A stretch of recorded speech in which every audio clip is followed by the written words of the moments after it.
Olo e whaafafonga i le tautua le 2AP, le si ufafonga o Samoa. I ana whaasalaunga i le 2AP amo 5 whao. Le 2AP whamo iwa tasi tesi ma le tasi, ma le 2AP whamo tasi o fitu tesi ma le wha. Whaafafonga i le si ufafonga o Samoa, le 2AP.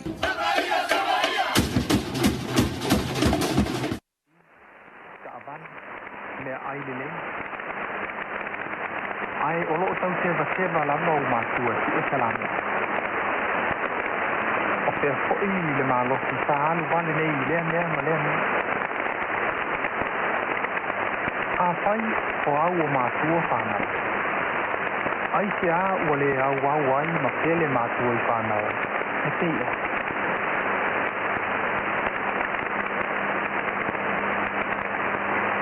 O pe sili uma nei wo o mai lo masofa. Au puno wai pea I takatako si o tino. Ka au wha pea I lolo. Ole mea siri lava o o tauma. Hele I ule olo si o tino.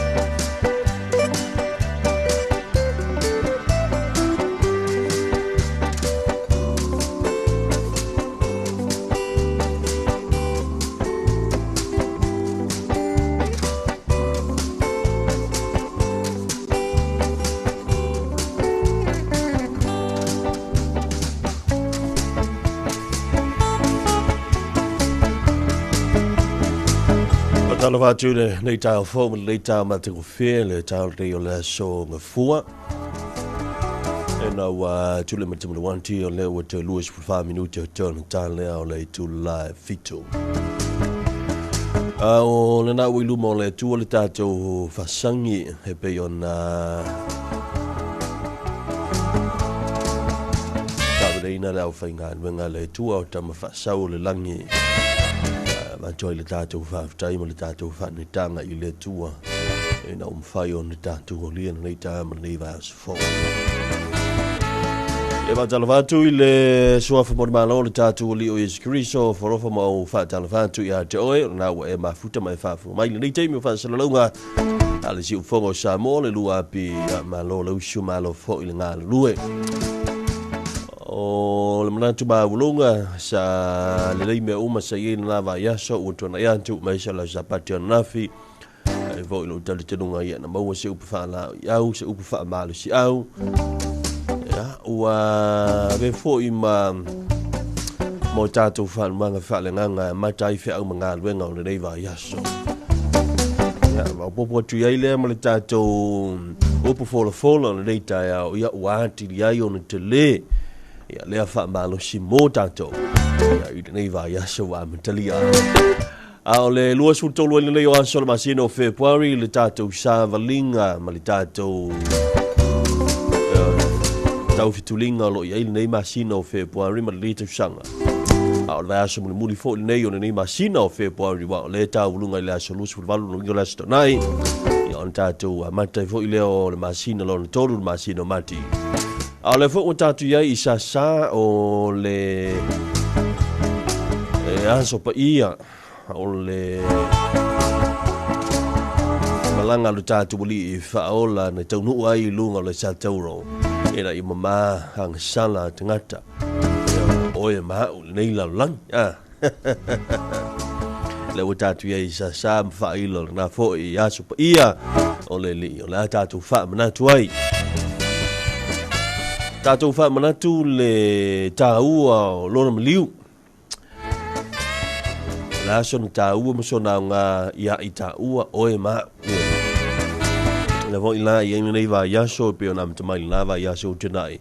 ia le anga do fo ile le kale sia katoliko le lefu a le sa amata i le latou asolulu o le lefu po le Ash Wednesday le fa mo la na wa fast food asolo bingo le fa fulu ia pe fo on ta ul tu spia le la u fa solo ia le molingo la to me fatinga ia le fo ia ta u le si upu plata mai o meu fainga taulanga po sacrifices ia filiala o pola me leo le ai fa atinga ai pola me leo le ai fai taulanga ai pe te sacrifice ai ia wa o fa tinga la o la uso Dwayne kasi oliva se la o tuipi o le folinga mai na o mai taua o le ua fa atinga le usane ia i tulanga fo i tau mafa ia le ala ua ai lengi fa solo a ko o tiro to tele fo na o le kale si le nei lato ngunu le nei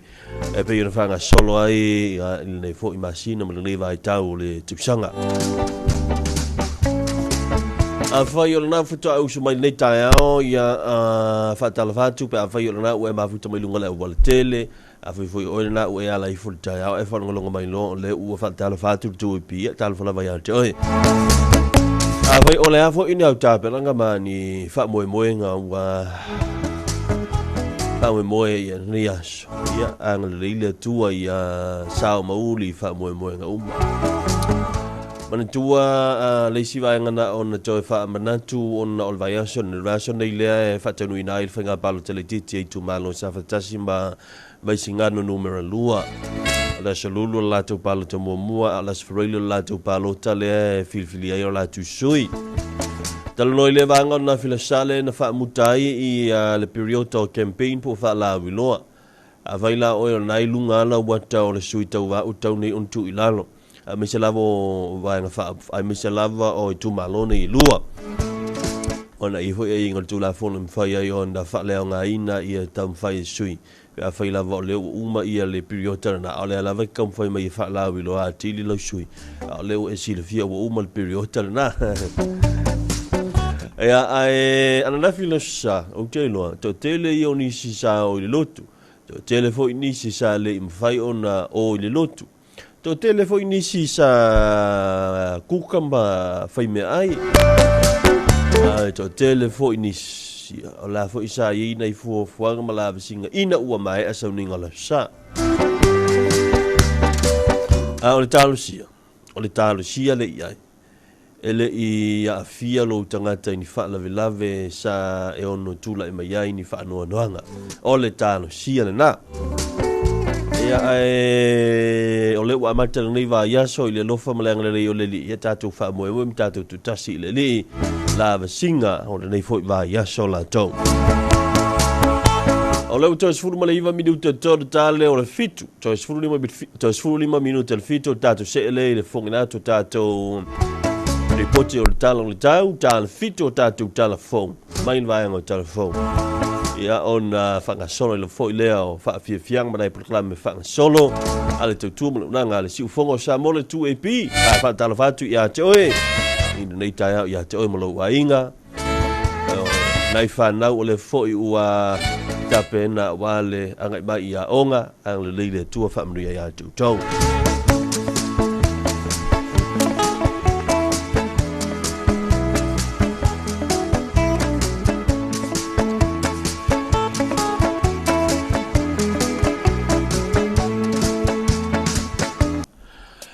ia fa vi fanga mai foi po ia kopo sa foi tanranga le Talofa Samoa good morning all right y'all okay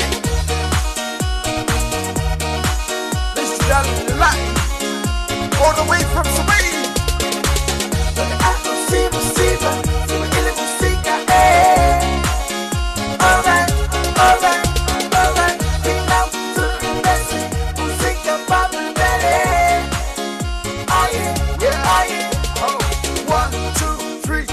when I turn away, see if I do it, we make the música, show everything, show my own riga. Lego, so put a lazy baby, I see, but put it away in the video on Fika. Ask me if I can't go, but yeah, when you see right from my say, no. I don't see musica, in the música, alright.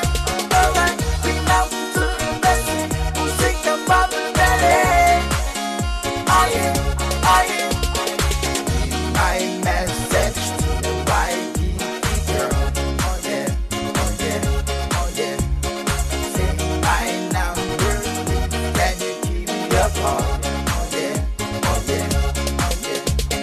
Meron nga ilisi umakuli Samoa, ilisi po isibala ko kay Loa. Ako ka ko mga umangai, ilin malo umuyaw lang ati. Aong isa masa sa unting iba alili, aong isa tao, librihan ting. Pau naman ako ko namin fakta na, maakila ka po kung yaku ay nipa. Ako siba, sumakili musika, eh. Alright, alright, alright, we come to the best, musika popularity. Oh yeah, oh yeah.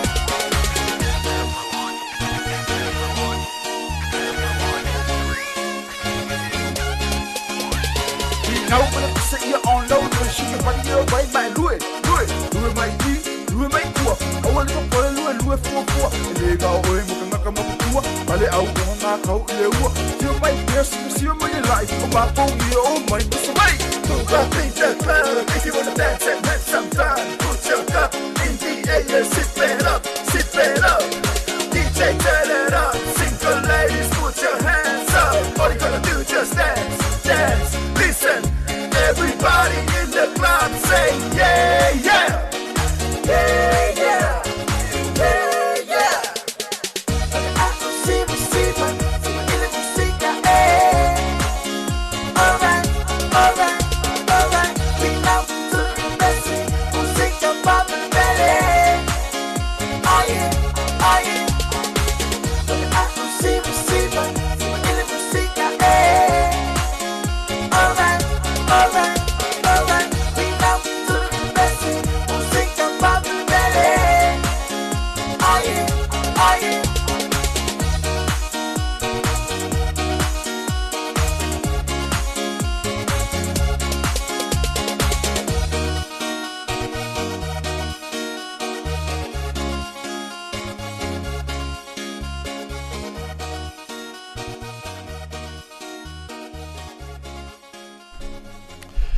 Well, we found out later, you know, just full of 5 minutes to turn the tale to live fito.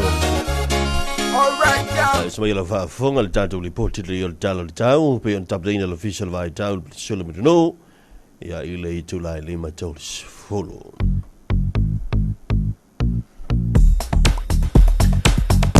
O fam talanga winga lolo wang tau no meriva mo lo fanua sa mon fam winga official vai tau le tu la lima i le tai nei la so fua la so lu futolo February lu o ono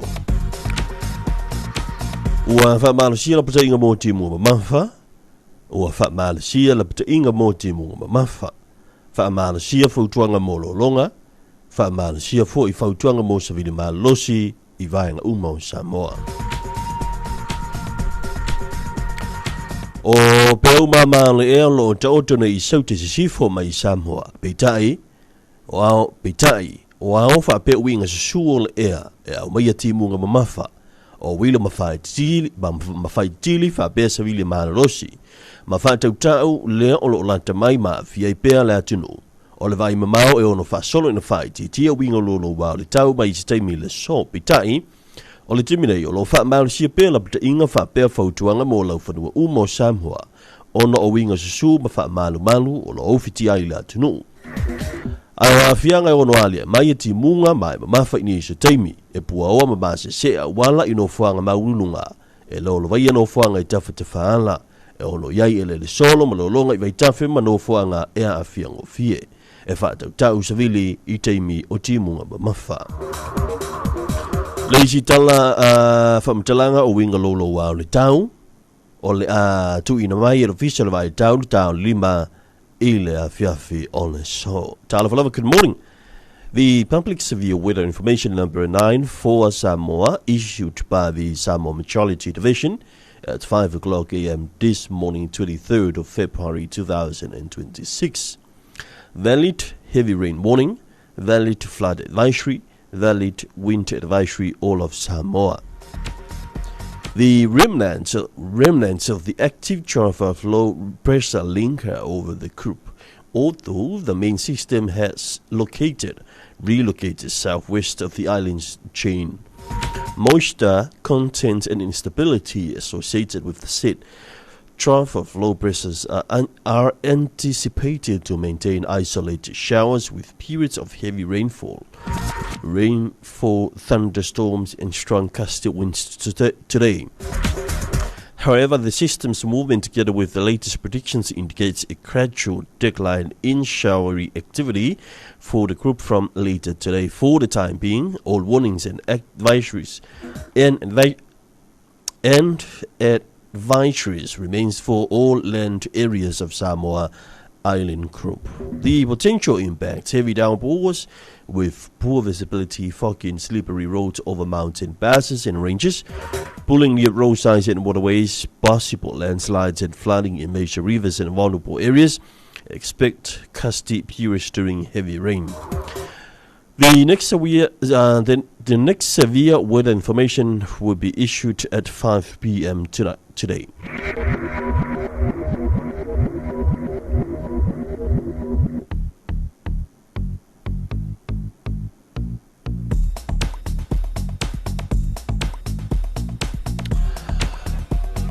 O le talali o le tau mo vaenga umale atunu o winga le tau se vaenga o pea umama o le ea o lo ta oto i sauta se sifo. Whaatasi ai au mana i timu e a fia i le atunu i ni isi o taimi. O vaenga matu se sifo i fale wha a pie monono, sa sae sauta se sifo a le ipata sa whatasi umu ma le whanga. E ta ulu wa solo ai timu mai ma mawha ai pupu wha pene wili ma wha i tili, e wha tau tau sa vili taimi o timunga. O le asoa te ala solua le ata uru vava solo ai nei timu, se vainga mo le asolulu ma le stofi o le ai timu pupu. Mo le motu sa vai sa sae matu sa sae sa le longa i sa le aula matu sa sifo a vawa sau fa le alupo, saute pa lauli lata ngai atu nei yafu. E ta uru vava solo ai timu mai mafa fa pea, ai pupu fa pea na wila ma fa tili, fa tau tau sa vili i taimi o timunga. O le solua o le ata ulu vava soloi nei timu, ma le solulu la stofi, o le aiai timu pu. O le isi tala tau, o le atu inatu le fisa le vai tau, i le sfurtasi tau fulu, i le tai au nei.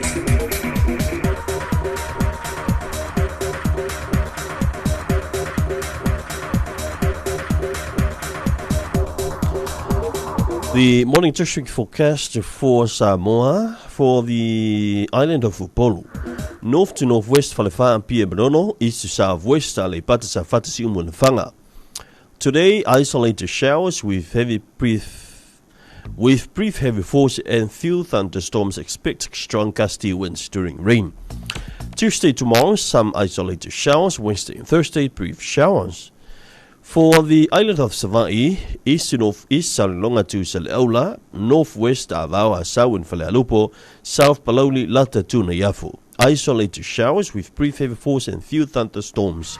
Expect strong gusty winds during rain. Tomorrow, Tuesday, some isolated showers, and for Wednesday, brief showers.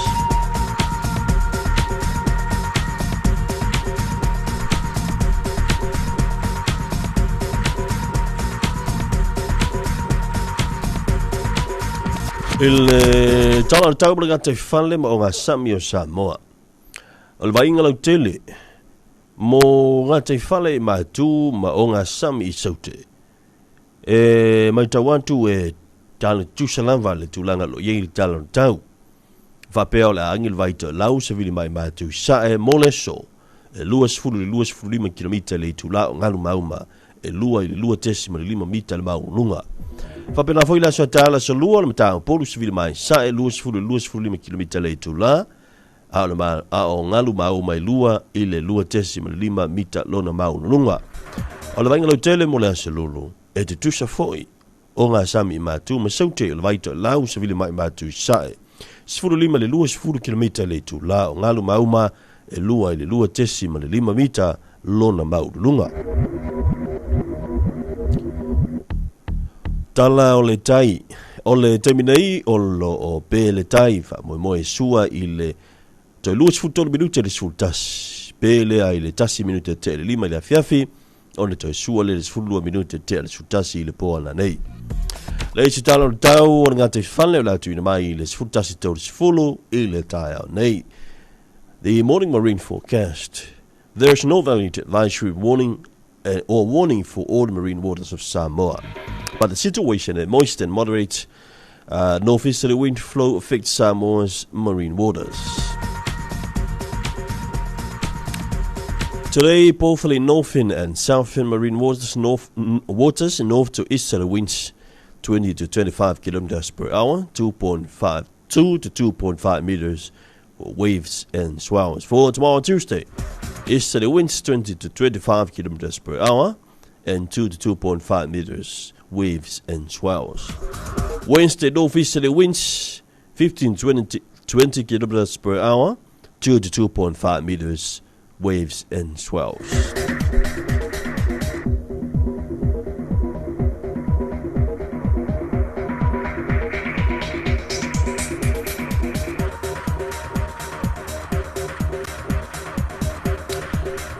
Yeah, good morning to Galau Talofa Samoa. This is your weather forecast issued by the Samoa Meteorological Division.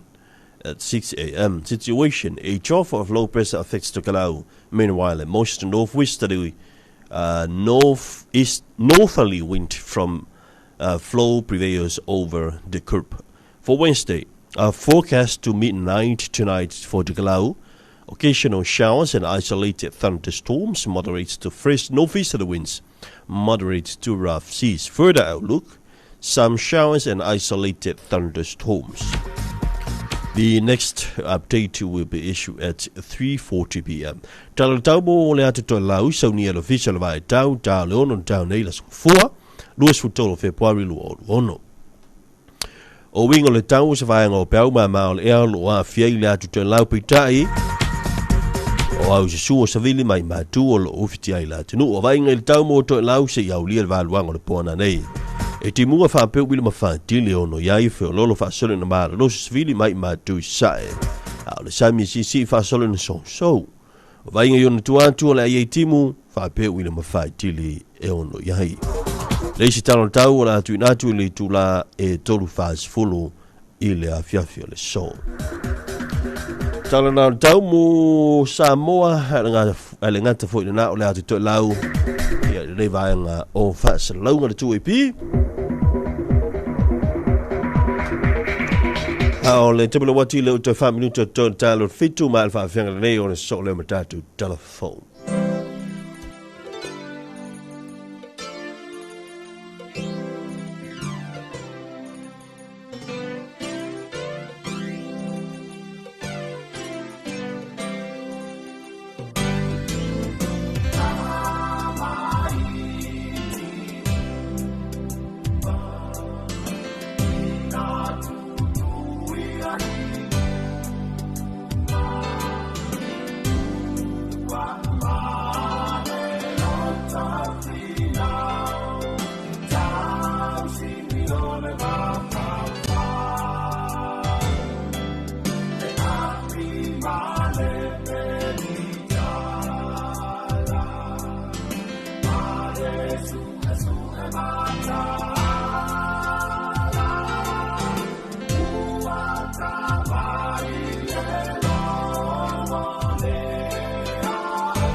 Talofa lava o talafou mai vai whanua.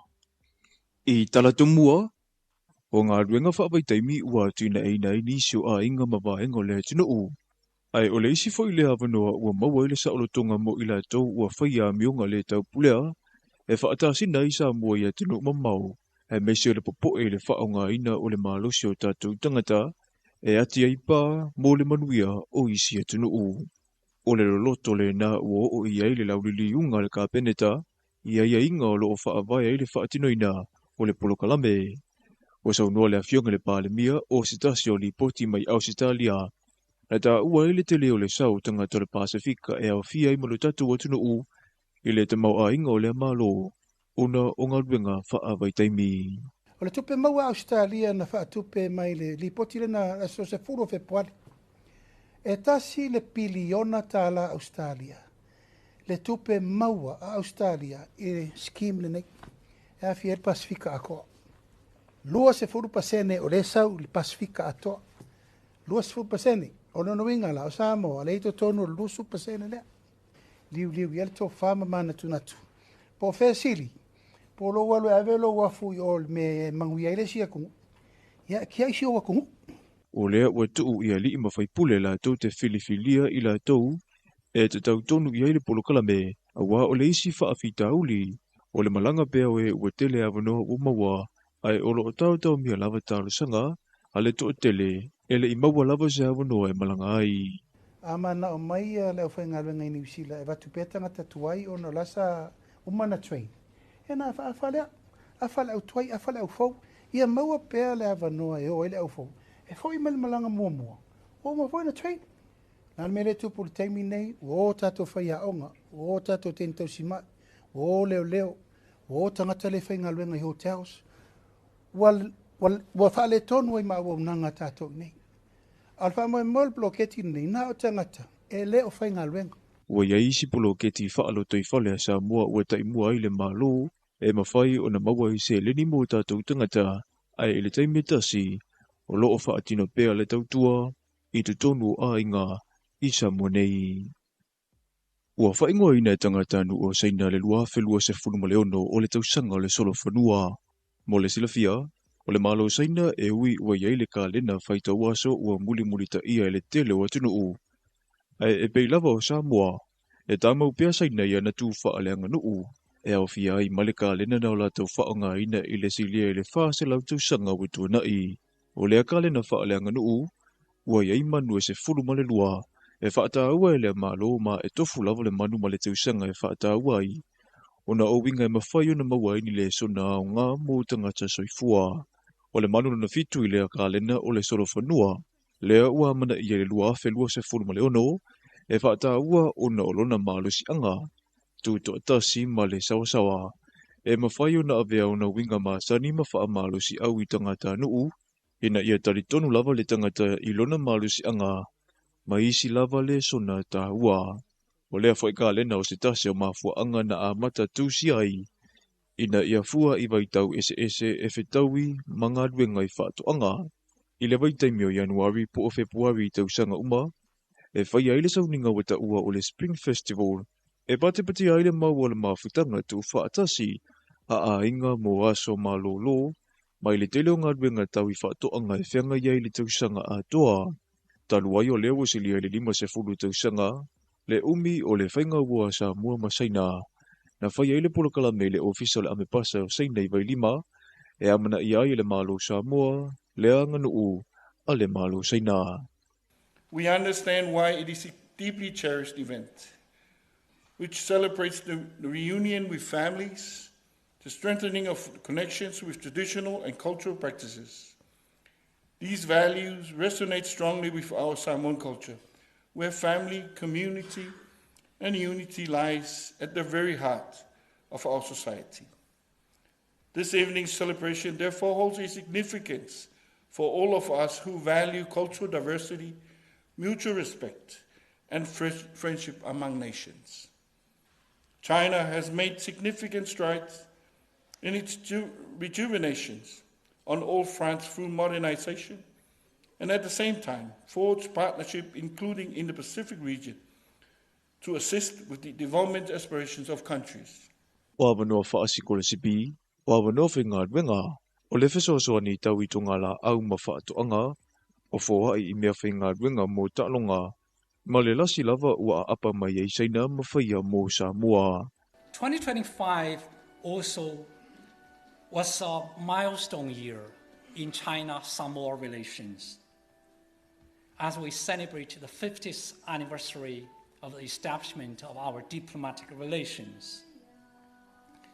President Xi Jinping and Premier Li Qiang exchanged congratulatory messages with Samoa's head of state, Afonga Tui Maliainifano, Vale Toa Sualavi II, and Prime Minister Honorable La Avuli Animalia Toa, Lewatea Schmid, respectively, charting a forward-looking path for bilateral cooperation.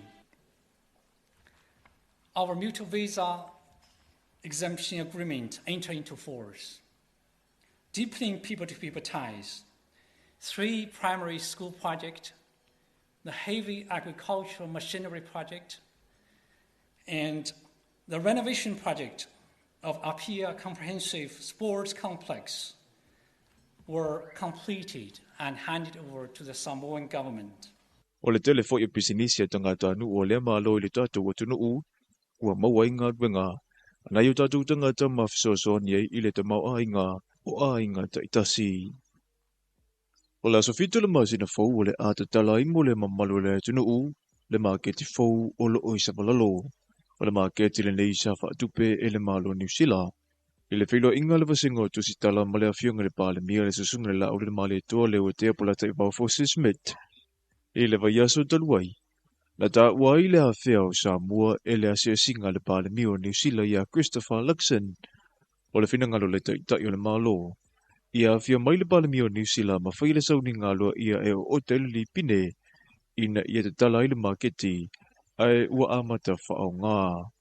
Ua iai le sele ni o le ato e wha le iai le whale whaatari pasi o lo ituane o le maketi fau.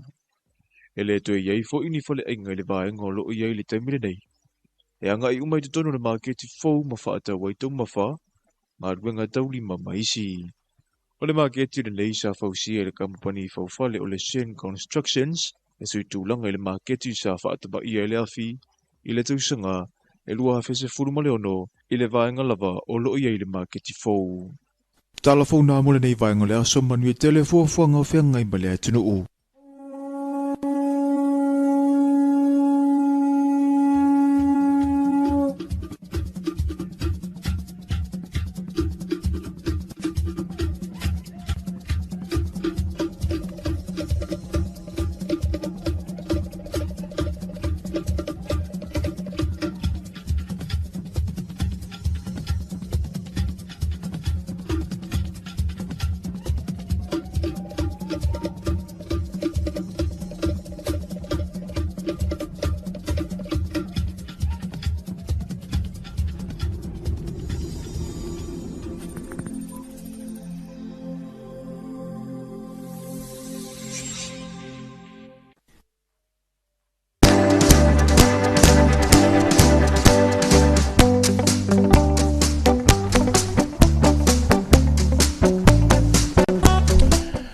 Le jamla wati le tu pila wa sfuru bilu tele uta nei le tu la fitu on la fa fa mal tatu tino o il tatu tala fo mai vai fanua pe on tablin na va ngol tu fo ina tu sunga mto ina sako ya wa fo ile fa fo ngol tatu tino mo no shifia me fo lo tupu ile tatu matino o Samoa. O le sa mau I tātou telefou tu sa fo I man le saunanga na fionga te tau le tunu o I le vasante nei le I fofanga I le talaina le tātou mai ke te fovo I le nai savalalo mo le masina fo le masina o bati le fo I la I le fa mo la malanga mai I le pale mia o le malo New Zealand Christopher Luxon ia wa fo I le fa mo tau I lo le talaina awa man to mai o le maketi le o le sa famelo famai le tupe ia fausia e le malo New Zealand vai te mio tula mai le palemia te luai a te Sinda Turn ila na malanga le na sesi mai Samoa ia ma fala wilo ai ia pe fasilisila lo ia ile tulanga fisoswani le malo ni sila o le la ua i fa mo na masina o iluma ia tau pule ola ile lo fo le li ia ulia ia la mfai ona tele ina ile pulu ki tele tanto malo o le talonga il maketi ma le te tala ina ile masina fo o le so le ua tapuni alo ia ia le no fuanga le fale fate pasi ina il maketi le sevalalo pe yon silfia sa ele fatalonga ma le pulenga o filawa inga la wile ele le vai asuntenei ia ma fa manino ai ia le fa mo na o le sola ele o mfai no toe anga yele la tele o ai tavale la pase se ele o mfai no toe ha fe vanga na ia tulanga o tato pas ia o ye fo ilano no fituna inga o le toe fa manatu o le tulanga le o pasi umanga i mai le tu sai ia la mai le solo Talofa ia a fio anga utaua ia o pasi fo yanga i mai vai lima mangiangi ia mal fa solo mo la vai le tu le sai o le afa nga ina le tanto wala le te o so mai i nai le a fai nei a mai o le falo le malo ia o so mai lo le e tamilo i le tato round about fo le wanti o so mai le i le va o le library le Nelson library ia mal tato maketi o ia e ke saula inga ia pasi leu tala no ai e te enta mai na e sauale e sausa oa i le tu wala i tai e te le tu le falfata le pasi o la ua po lokal vaenga le na e saula le pitoa i tai i le fata usiusi unga o le falfata le pasi i tonu le vaenga o lo i ai le tātou paka fo i le mo te maiti i o le vaenga fo i e ta alo i te maiti o na drop le o la pasese na ona e anga i mai lea e a e fia mana o maise la pasi mai tua. A fai oil pasi lea te sau mai pasi o mai tua. Inga e sau le tu ulau pasi senena ona e toe anga i lea te tu i luma tonu lava o le lava hometown o ina e tu ai lau pasi e whaatalitali ai lau pasese. A tātou pasi e pasi ta milo pe o pasi a mai na iu teile lata ba ngiangi i ma pasi le tamai. Ya, bea fo ile NUS, ya pasi la nai pasi ta milo. Ya mai ya drop la pasese, ya on off lole nai le tata road about nai te usola na Isabalalo i luma le faluti nam te mai tai. Ai o pasi le o mai le tu sifo. Pe o pasi mai o Santa Puala, Talofa i o afioanga, o pasi malie, pasi vaitele, o pasi lana ele o mai tai i vaenga le lo il tatu falfata pasi se valalo e te sau o ele ave pasi ia e te afe i le vaenga le inai i vefo ile ngol me i le maketi le funga lei o inala ia e tu waila o pasi ia na ui uma lava tatu fa ilo ilo va faingo fie mo tatu ke lo hofa penana i lau fainga luenga dan te fainga luenga ia anga uma i tu sifu o foi nai fana wa onga ia al vaenga le na ia fa pena foi nai pasi mai moa pasi la moa ke mo tola i moa e o so mai i to fushi ia ele ho mai la auto tai e sa foi la o e afe me tonu market le funga le tu wai lau pasese ia an fa pena le o le o nai pisu ia inga lana le wa ia le tato roots for ia mo tato pasi it says file lima masina file lima vayaso ia leo le afa pena ona fai ai le fitu na inga ia ona ole ngaluenga la fai tau fa le leim to fosi ato tato o mane la le file lima vayaso e ko ka kala ngi ka ko ngofuanga le ia o e ai ni tu ainga ka pak fo ile fafo la sima wa o talana le na mai le ta o lea o le afasima atoa le tātou vaenga na ina ia umi ia ona te tū wai e tātou pasia pe o wafu i o ka paka fo i atunu e fafo pe o le mafuanga fo ilana na e umi ai le whae le lima vai aso ona e tau whaamanga o le lelisima ia i le ngā luenga le nā o le awhai ia ae a tonu o le afa pena lava o le tātou munita ia le tūlanga iai ia le fitu na inga o tātou no whanga e tua i tātou pasi a o tūlanga lava i o tāwale lau pasese e le eis tāwale lau pasese mwhaiona ia enta ina ia no whanga le pe i ona wha iloa ia le tātou pūlenga i o whelau inga i le lau i le ele le nāwa yaso le tebe wati sul fitu minuta no te nei tu la fitu se atu sa to fa fianga sai foi talo no le tao le Talofa Samoa Talofa atu ia te o le o mafutu mai lunga ia upenga te fa langi fa Talofa atu ia mtini matiasi ta mluia fenga mtiute le ta mlu te lo waso mafutu mai a mai le ale pata Talofa atu ia tasi marina nga tena le sunga ia Amira good morning Abena fo ia Celia Paulo ia fa Talofa atu ia te o le vanga only fa sa lunga le 2EP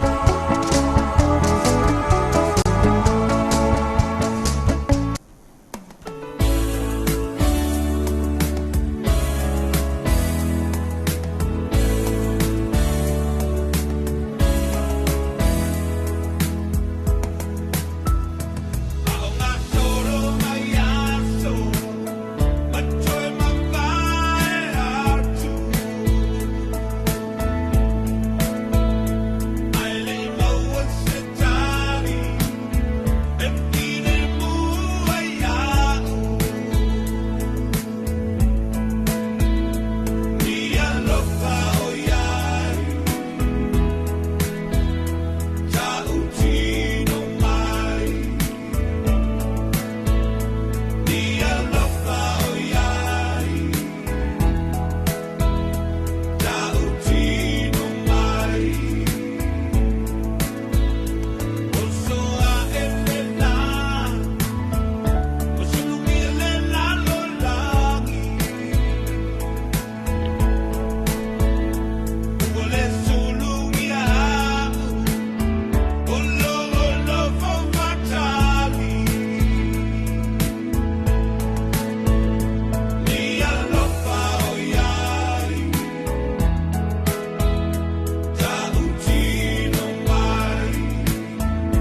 se ki ale fia fisa vali vali.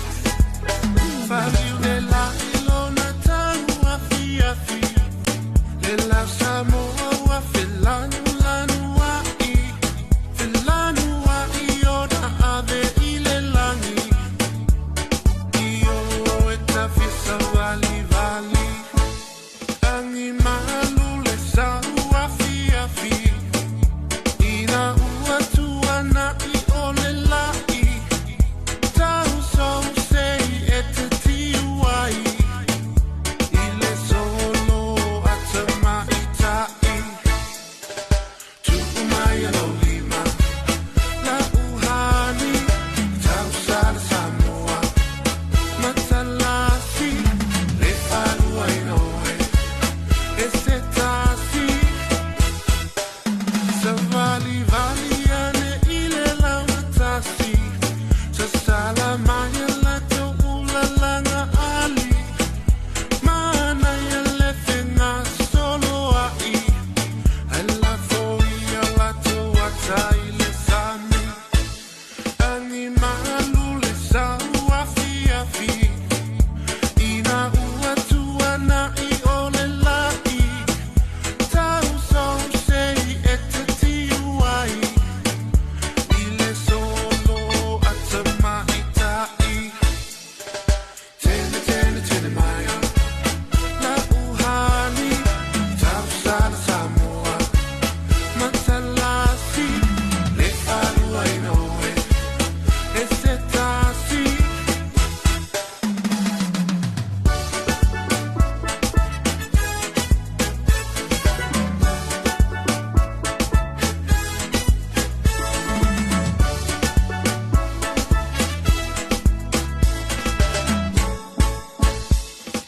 Tu mai alo lima.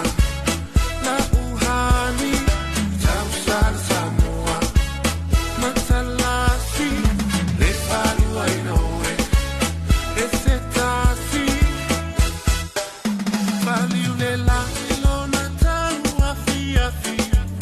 Le la Samoa wa filanu lanu wa I. Filanu wa I oda ave I le langi. Io e ta fisa vali vali. Sa vali vali ane I le launa tasi. Sa sala maya la to ula langa ali. Mana ya le fenga solo ai. Alla foi alla to atai le sami. Tu mai alo lima. La uhani. Tau sala Samoa. Matalasi. Le falua inoe. E se tasi. Tene tene tene maya. La uhani. Tau sala Samoa. Matalasi. Le falua inoe. E se tasi.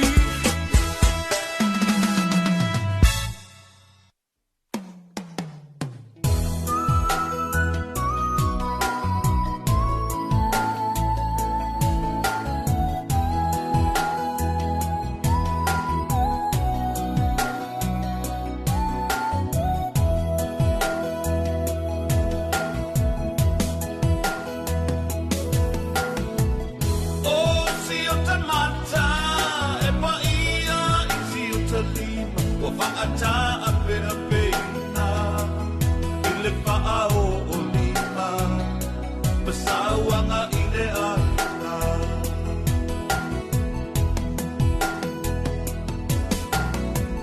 Talofa I le whana witi le tina ua sawaina e le tamalo toita Le aisa na pui puinga A ole malu ole aina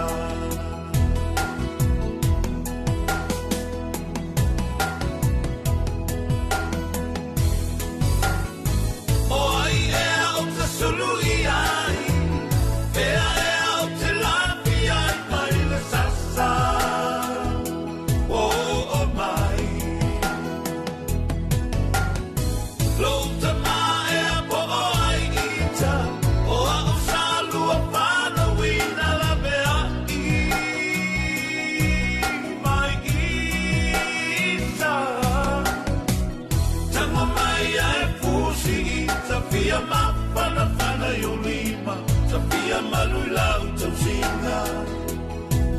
sa oloto mai ita mai sa wanga ile aina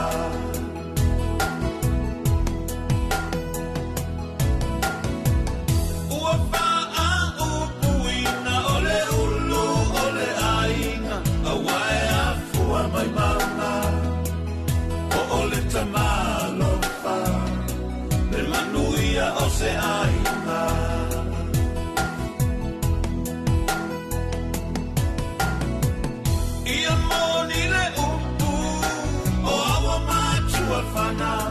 le mea lofa mai le tua o whaia o ngā muamua o le tamai titi o na matua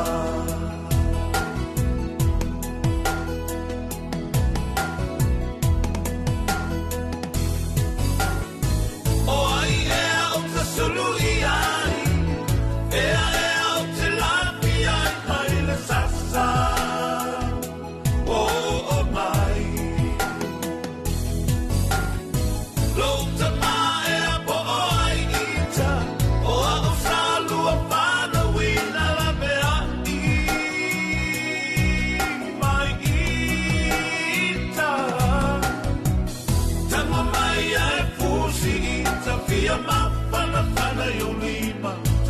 malula utausinga Aasa o loto mai ita Mai sauanga ile aina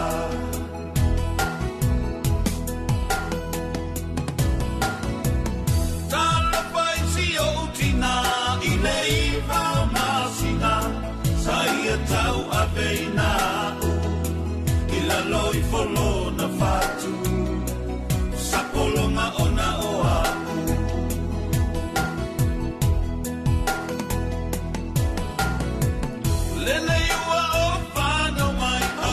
musu e eva ai le pa'i mai o le sasa ai o te le malamalama o le ale mafuanga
Manaua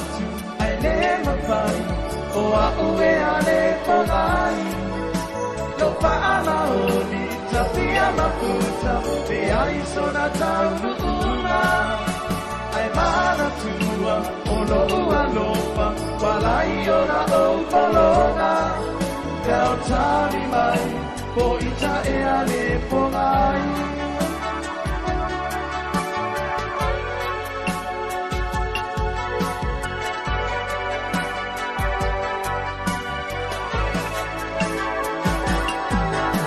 Manao atu ai le mawhai Ko a ue a le whangai Lau whaana oni Sa pia na puta Te aiso na taunu una Ai mana tua O lohu a lopa Walai o na o palonga Reo tali mai Po ita e a le whangai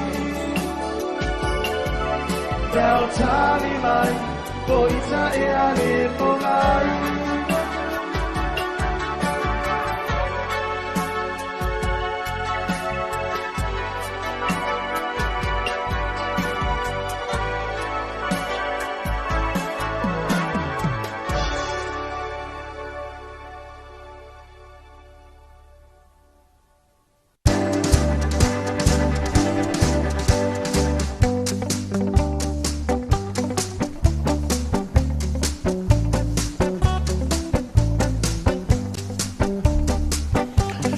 Ole tole wati ale tu epi ole wa luas fulu lima minuti le tona tan le ole vanu ni rifo bang ole tai au ya o anga mai le tai tu no ya la mata fo yo favor nga luenga le ya fo le ya so fo ya o le fo wa mata le va ya so ya o tanto wa ya pe ya le lofa tem le muli ole li ya io tanto ilo tanto no ya fo in tanto mata fo inicio o te no e whewata wa i le mo se moe wa i se tino ya ka ko ki kiro ku ai pal fanga po pal fanga le au le mo fa yo na moe le tangata ya sa mo e se lang le yo le tol ta tu tino file mu me uma le lava se me e fa bena on ta tu po le wa le ta tu te ia i se atinu e sa loto le tinu e fa vai le tu me uma Talavatu ya Italia sia opo watching from East Palo Alto, California, USA. Maloi lo sunga le fasoa ia lea o le a o le loku. Los futono tenis fulu le sa. Talavatu foi lea i tatou ainga mo wompanga uma ina e Amerika, fa bena foi Amerika Samoa tasi maralato foi ainga wa neila sapatia si vainga sia. Ya na file ala tu stona ile ala wa sapati ya batalvatu ya tu ton later ang lele tu ai favor mga luenga ya mesi foi ya tulanga ya le fa mana tuina la sapati ia le li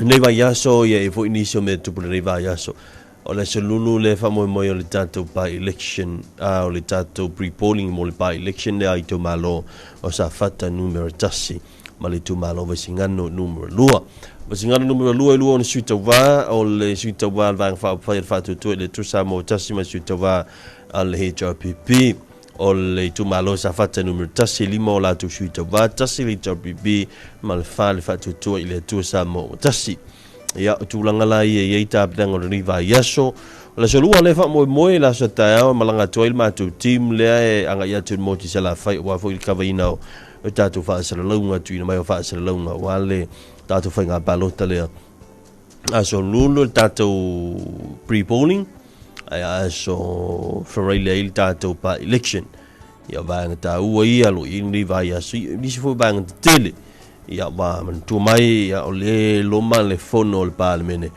ya ile namasina ulumana ya ole wa tau fai na ia fapai ai tulang tatu finga balon tale ya sa ile fo ini sui ala fa pena on to situ langa ye pe ola fai fo ini no fo in fo ya to malo nei tonal palmene ina wa mai ai fa am sinonga ya sa yeli to malo sa fatte numero tasi fa la ngai na ile suisa tu le mai ile fainga palo tale na uma tu le lua fe lus furma lima vitai o le tumalo faisingano numero lua o mafuanga mafuai ona o le tulanga fo ile le family ina tula fono fainga palota ia matulanga masani lava la tui o tula funtu maul palmene ona o le suilen na tule mai faisingano numero tasi na sau fa tuto tasi wa faisingano numero lua na sau o le suito va tuto tasi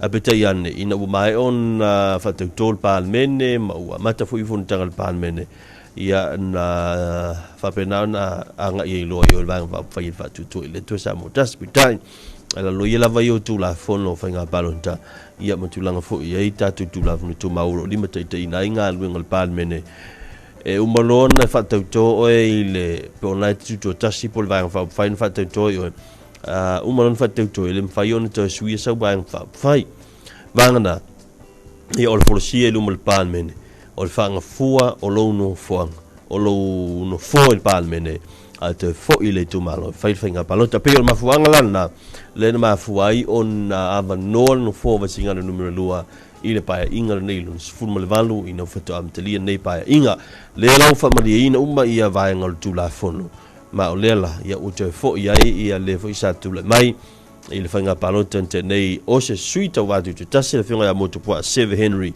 ia a le ala o la to faila na fainga palota ia molo na tumalo vasingano numero lua ia ona i vaenga ia e a fu un menino Silvia le tatu tino ai o le ua tele in il vaenga fo ile ile ina i fana wa onga le ua tele in mai se lava ia o le programa fo ile family ang le fo ia fana ia on se la lumsutala tele tu malo o lea u amatalia la tu le stala atu no isi mi tu malo ma ele stala talo ai ono le o tau fi mone taimine nei ia le fam tu ina tu fam rianga le mo to ngal sela u musutala ona se ma e ale le ia le tato fainga palota ia ele tu ma o da subul muli nei a o mo la fainga palota la solus full mal fitu la sorene you don't know ai apeke ke wa maka ko le silu su valo stona ai ona to forse la lima sifuru ai se tu malo ila to le wa mai ona le sitala lo ia e tu sai o le foi fa ite ale tatu malo ia ona va ngata ua ia a o fa fu mai i tatu tu no ia fa malo atu ia le sai malo fo la pale ia i le tulanga fu lo ia nei ta mfinga o mo nei ta mfinga o ma mo le manu ia la tele o se tatu tu no ina wa tule me table wati le tu pi lo to sfu mo live minuto toe on ta lea o le to live tan vanu jo fa fonga ia tatu telefo mai vai fanu tap nei na vai no telefo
Samoa, lo atunu, lo tofia te mita mitai, numero to see you live as a Pacifica. Live my fight and fight oh Samoa, know what to do. No Tofia, Jimmy, Tommy, time. You may want to see you live as a Pacifica. Live my fight and fight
ti fo ilima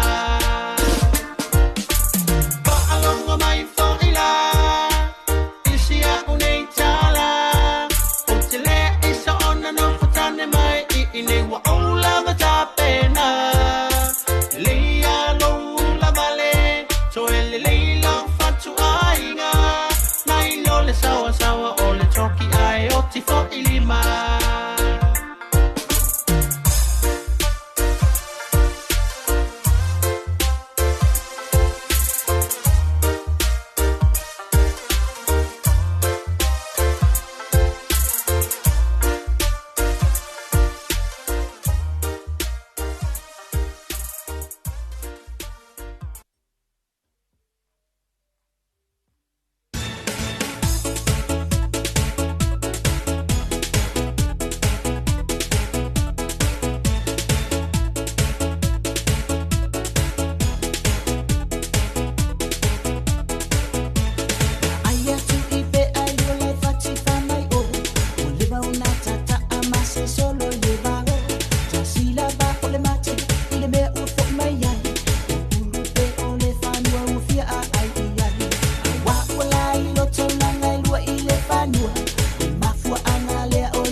Usimaya le whaafonga Samoa.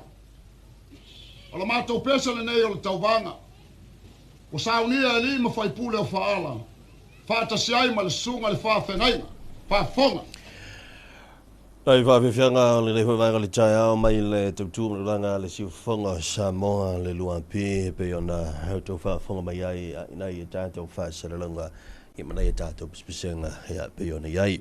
Ava jalvantu i Italia sia ompo nai ma to fa mai in America i California le tebele wati le uta fitu ami no tele turn tale o le tu live valu tale valu tatu to se a tu le ia tatu telefone e pe ona ye foi ia le dei tai ai o le tulanga pe ona ye foi le nava ia so ia le tele io o nisi foi o fa moe le tatu tu misi nisi o ngā luenga le tatu mano i le tatu ngā luenga lai fai nai ia whenga na unfa mana tu wa i tatu o wana i e whanga solo i ngā luenga mai se lava o le temo tai au o nai e whenga malia le tela ina utela noa tu ai la whanga solo ngā luenga na o le to o mai tatu tela noa na tu e whama natu o le ngā luenga le a le TA ia i nai le tatu vanga fo i whatali pasi le maketi se manalo talu ai ono tu langa la ia ili na ngā luenga tele ia on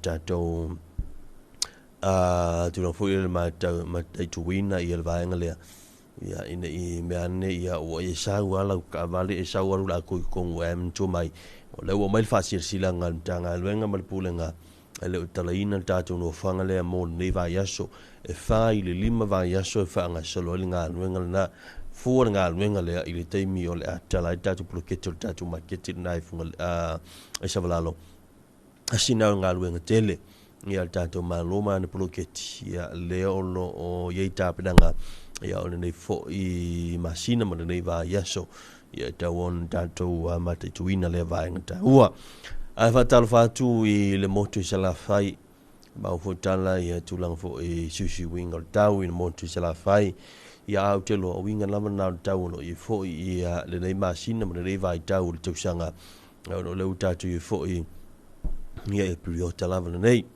ia o nei vaenga lava i e tau fo i ona silsila i aru tātou turu mai so tāpenanga masani le si vaenga tau o le tulangolo i erfa mai fo i le o le tenki fiva po le fiva po naivi talu ai ona o le tātou te iepe i tulanga le ia ma o le fo i lae e whaelo mai e le tātou soifu maloloina ia tau sia peo puipuinga masani puipuinga wha soifu maloloina ia on o vaenga i e tau ono tau tātou mate tuina mai se lava puipuinga le whanau i tātou te iei lava i tulanga male ale le tau vaenga mwhapena au te rofo tasi le vaenga i whamanatu pea mo tātou ia o le whamamale o ta whamautam ta whalawa ia awana i eisa vaenga to alisua vai e vea mano whange tautu fuaili ni setana namu ia o vaenga tau ole i fo inisio a onga whaftai fo isi tō wha wa e inisio whai a onga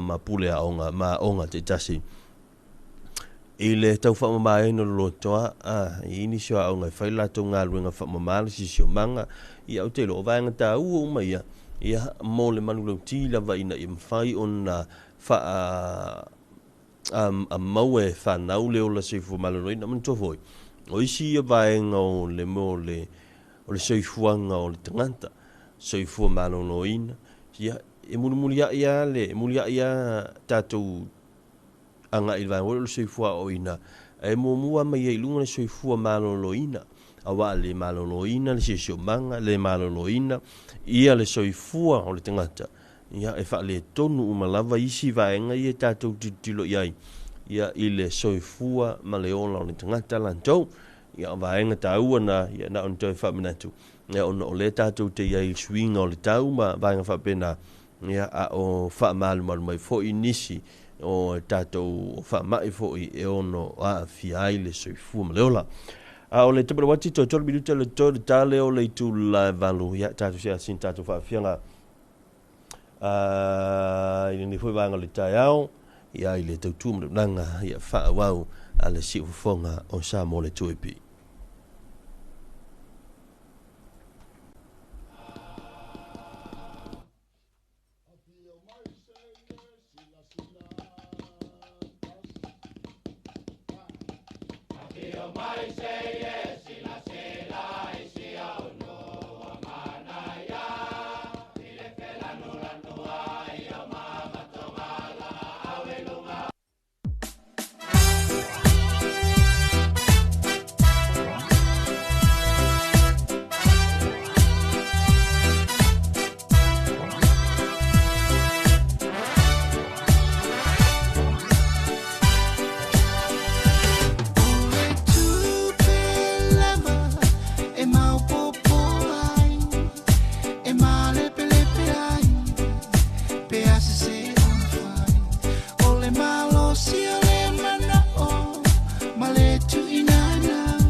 Talofa lava o talafou mai vai whanua.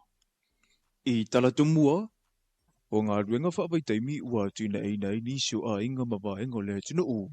Ai o le isi fo i lea wanoa ua maua i le saolotonga mo i la tau ua whaia mionga le tau pulea, e whaatasina i sa mua i a tino mamau, e meisio le popo e le whaonga ina o le malosio tātou tangata, e ati aipa mo le manuia o isi a tino u. O le loto le na ua o i ai le laulili unga le kāpeneta, i ai inga o lo o whaavaya i le whaatino ina o le polokalame. O sau noa le afionga le pālemia o sitasio li poti mai au sitalia, na tā ua i le te leo le sau tangata le Pasifika e au fia i malo tatu o tino u, i le te mau a inga o le amalo, una o ngā ruenga whaavai taimi. O le tupe maua Australia na whaatupe mai le li poti le na so se furo fe poale. E tasi le piliona tala Australia. Le tupe maua a Australia i scheme le nei. E a fiel Pasifika ako. Lua se furu pasene o le sau le Pasifika ato. Lua se furu pasene. O no winga la o Samoa. Le ito tonu lu su pasene lea. Liu yel to fama mana tunatu. Po fe sili. Po lo walu ave lo wafu yo me manguia ile sia kungu. Ya kia isi o wakungu. O lea ua tuu ia li ima whaipule la tau te whiliwhilia i la tau, e te tau tonu i aile polokala me, a wā o le isi whaawhitauli, o le malanga pēo e ua tele awanoa o maua, ai olo o tau mia lava tālu sanga, a le toa tele, e le i maua lava se awanoa e malanga ai. Ama na o mai le o whainga luenga i Niwisila, e watu pētanga tatuai o na lasa umana train. E na afale au tuai, afale au fau, ia maua pēa le awanoa e o ele au fau. E fau i malanga mua. O ma fau na train. Nā mele tupu le taimi nei, o tato whai aonga, o tato tentau sima, o leo, o tangata le whainga luenga i hotels. Wa whale tonu ai maua unanga tato nei. Alfa mo mol bloketi nei, nā o tangata, e leo whainga luenga. Ua ia isi poloketi whaalo toi whale a Samoa ua taimua i le malo, e mawhai o na maua i se leni mo tātou tangata, ai ele taimi tasi, o loo whaatino pēa le tautua, i te tonu a inga, i Samoa nei. Ua whaingoa ina e tangata nu o saina le lua whelua se whunuma leono o le tausanga le solo whanua. Mo le silafia, o le malo saina e ui ua iai le ka lena whaita uaso ua muli ta ia le tele o atunu u. Ai e pei lava o Samoa, e tāmau pēa saina ia na tū wha le anga nuu, e au fia ai maleka lena nao la tau whaonga ina i le silia i le whaase lau tausanga witua nai. O le ka lena wha le anga nuu, ua iai manu e se whunuma le lua, e whaata ua e le malo ma e tofu lava le manu ma le tausanga e whaata ua ai. O na o winga e mawhai o na maua ini le sona o ngā mō tangata soifua. O le manu na fitu i lea ka lena o le solo whanua, lea ua mana i le lua whelua se whunuma le ono, e whaata ua o na olona malo si anga, tu to tasi ma le sawasawa. E mawhai o na avea o na winga ma sani ma wha malo si au i tangata nuu, ina ia tari tonu lava le tangata i lona malo si anga, ma isi lava le sona ta ua. O lea whaika lena o se tasi o mafua anga na a mata tūsi ai, ina ia fua i vaitau ese e whetaui mga duenga i whaato anga. I le vaitaimi o Januari po o Februari i tausanga uma, e whai aile sauninga wata ua o le Spring Festival, e pati aile mau o le mafutanga tu whaatasi, a inga mo aso ma lo, mai le tele o ngā duenga tau i whaato anga e whianga iai le tausanga a toa. Talu ai o leo se lia le 50 tausanga, le umi o le whainga ua Samoa ma Saina. Na whai ai le polokala me le ofisa le amepasa o Saina i vai 5, e amana i ai le malo Samoa, le anga nuu, a le malo Saina. We understand why it is a deeply cherished event, which celebrates the reunion with families, the strengthening of connections with traditional and cultural practices. These values resonate strongly with our Samoan culture, where family, community, and unity lies at the very heart of our society. This evening's celebration therefore holds a significance for all of us who value cultural diversity, mutual respect, and friendship among nations. China has made significant strides in its rejuvenations on all fronts through modernization, and at the same time forged partnership, including in the Pacific region, to assist with the development aspirations of countries.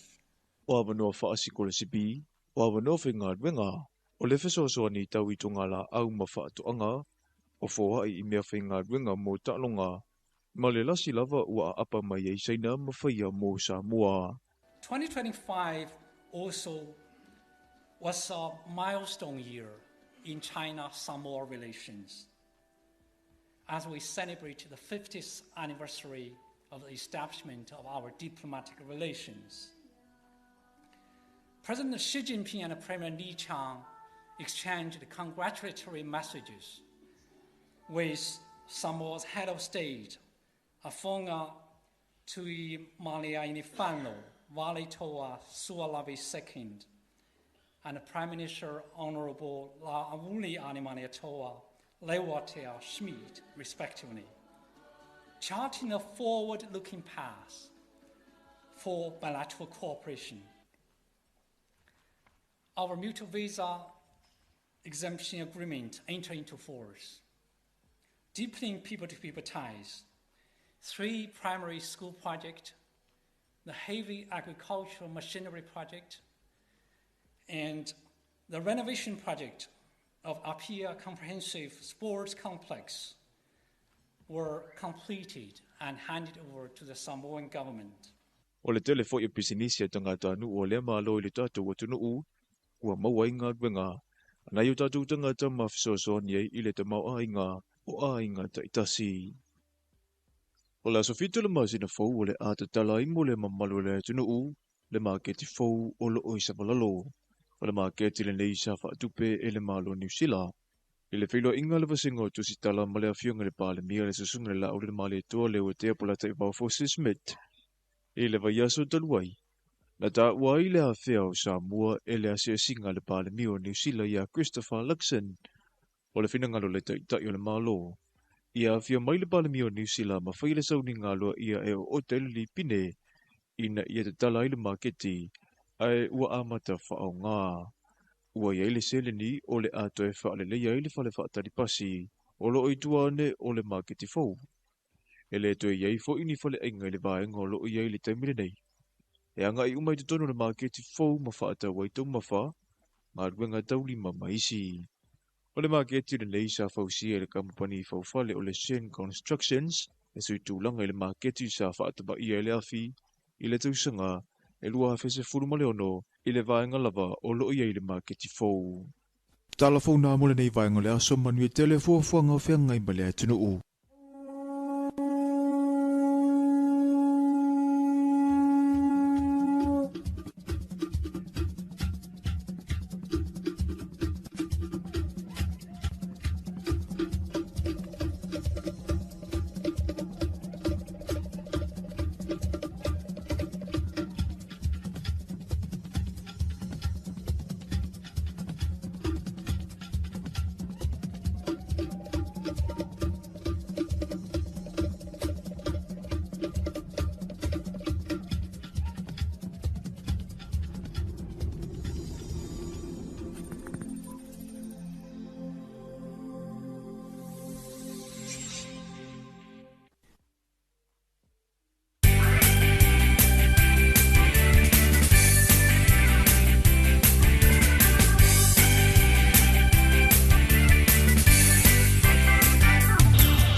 Se i whaarongo mai, i la o peselea, o le awhai, o le tia i te perua tuku so o mai matua i maasi asi ai. Awa, awa, awa le i o olo lima i le tama leo le age woro o alanga. Awa le i o olo lima i le tama leo le age woro o alanga.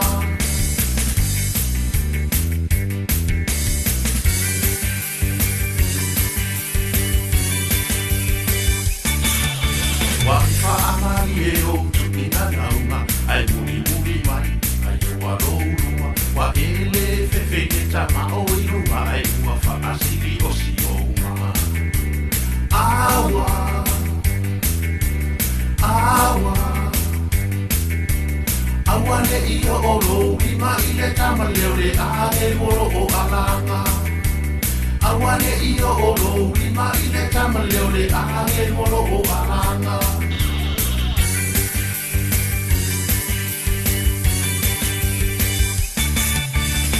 Ulu e ua tau valea i e whaaloko so i tala mai e ea. Nā mawai na mai fo i se tamai titi i to tonu o se apa a bisi. Awa, awa, awa le i o olo lima i le tama leo le age moro o alanga. Awa le i o olo lima i le tama leo le age moro o alanga.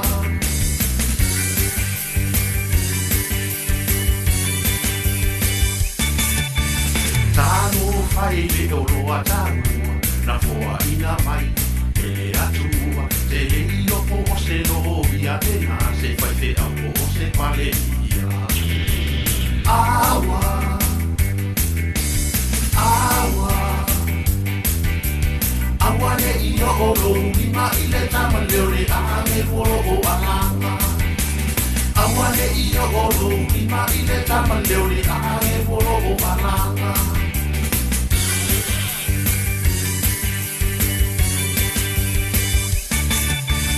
Mori atu pali sina fautu wanga ale mata ae wami o tenge umalama e tunu si sa ia fai mata ia laia e fa asao isi au tama. Awa, awa, awa ne ia o lo lima i le tama leo le ame polo o alanga. Awa ne ia o lo lima i le tama leo le ame polo o alanga. Se awa le ia o lo lima i le tama leo le ame polo o alanga.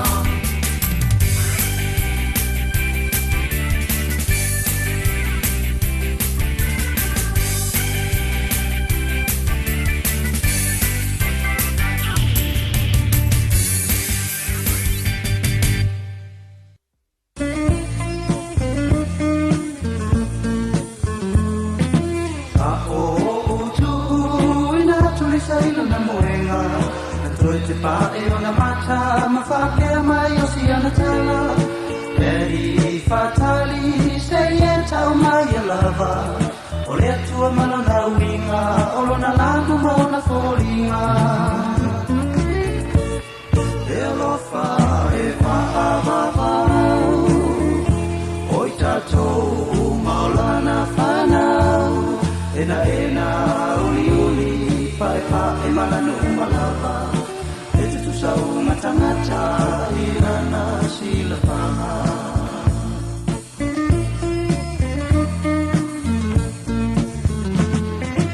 Ai se ala ea ua tawhitaua i ai pea. O oa e o le lalo langi, o ua mala o le mana o lasi. O matua lava e tasi, na whausia le tama o i le langi. A o le fuafua mapoto, lo tawhirifiringa sa o roto. Alofa e whaavavau, o i tatou maolana whanau. Ena uli uli, pae pae malanu malava. E tutu sau matangata i lana sila whanga.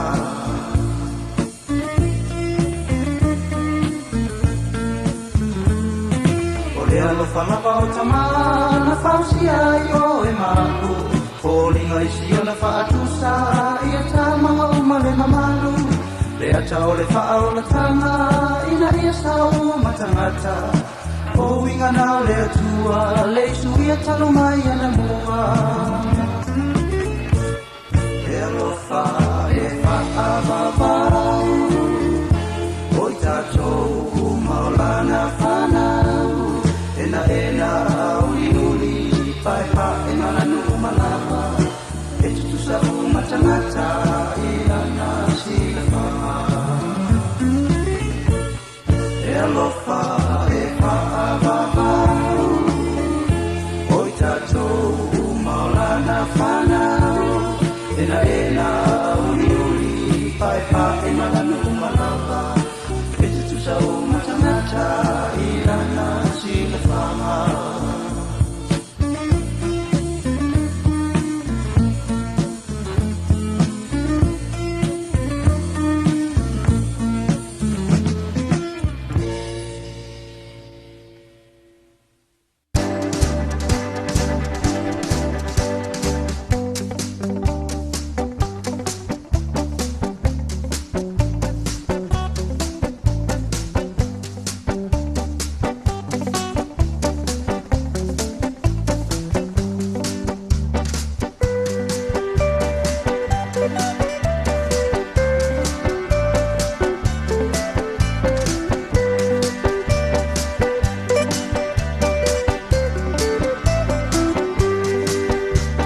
Wa mai ona tau fa fonga le tatu tinu e tatu telefo ia pe foi ona yen le ta on le so ngfo la mtanga nei vai aso le aso lo na luas futolu nei on nei foi masino february on nei tosanga lua fe luas fu le ono pe on tapena ina vai on telefo fonga ina tu sunga mto ina sanko tau fa foi tatu telefo ta su lua ila woli te bele wanti o le luas fu minuto le uta nei tu la vangu ia le vai ngol ta le fu ma to fe loa I ma fa sia tu e le tatu po tu fa sala nei ma le to fa ia maui ia me se fo ia un fonga o tantu telefo mai vai fanua ia tamata ia ma fa tamata fa vai pe fo on fenga ia ma tu langa tu fa sia ia o tatu tala o le aso ma le aso fa tala fa tu maui le vai ngol ta Ia, whaatalo whātu fōi fuatia, mā lō lava le usu,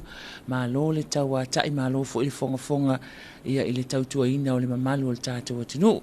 Whaatalo whātu fōi Samoa I lau whaafonga mai mua mai le nei tae au, I lunga o penga o so ta inga, mai se le ala leo le tu AP le si ufonga o Samoa.